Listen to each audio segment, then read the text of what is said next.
ګیلمن وزیر وفات شو. السلام علیکم ورحمت الله وبرکاتہ. څنګه دوستانو، تاسو ته به پته وي چې دوه درې ورځې مخکې ګیلمن وزیر چا وهلی و په چاړو باندې، او بیا هسپتال ته هم لاړ، خدای نه بعد هم بیا دا نیټه پوره وه، یعنې دې دنیا نه لاړ، وفات شو. نو ټول حقیقت سره هم په دې ویډیو کې شیر کړو. د ده قاتل نوم معلوم شو یا معلوم نه شو، نو ویډیو تر اخره پورې وګورئ.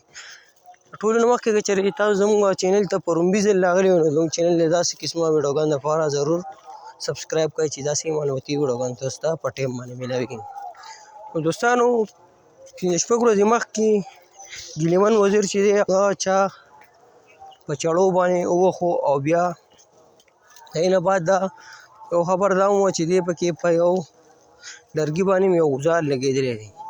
نو منظور پښتون هم دا ووایي چې دوی قاتلان چې کوم دوی دغه شان ګزارونه په ده باندې وکړل، خو بیا هم پولیس د هغوی پسې ډېر زیاته منډه تړله وواله، خو هغه قاتلان چې دي هغه په لاس ورغله نه، یعنې په لاس چې هغوی ته میلاو نه شو. نو لومړی خو د ټولو نه مخکې الله پاک ګیلمن وزیر له جنت فردوس ورکړي، هغې نه بعد د هغه مور او پلار او د هغه بچو له صبر ورکړي. او دغه ویډیو ستاسو سره موږ شیر کړه، خو د ګیلمن وزیر چې کوم قاتلان دي هغه لا ګرفتار شوي نه دي. چې کله هم ګرفتار شو بیا به موږ تاسو ته ویډیو راوړو، یعنې نوی اپډیټ به تاسو له موږ درکړو.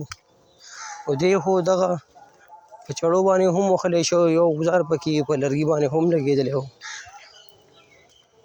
نو دغه ویډیو معلوماتي چې موږ تاسو سره شیر کړه، نو که مخکې نور څه اپډیټ راله نو موږ تاسو ته په هغې باندې ویډیو راوړو.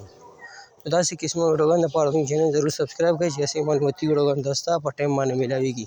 نو موږ له راکړه اجازت، په رانه ویډیو کې میلاویږو. د الله په امان.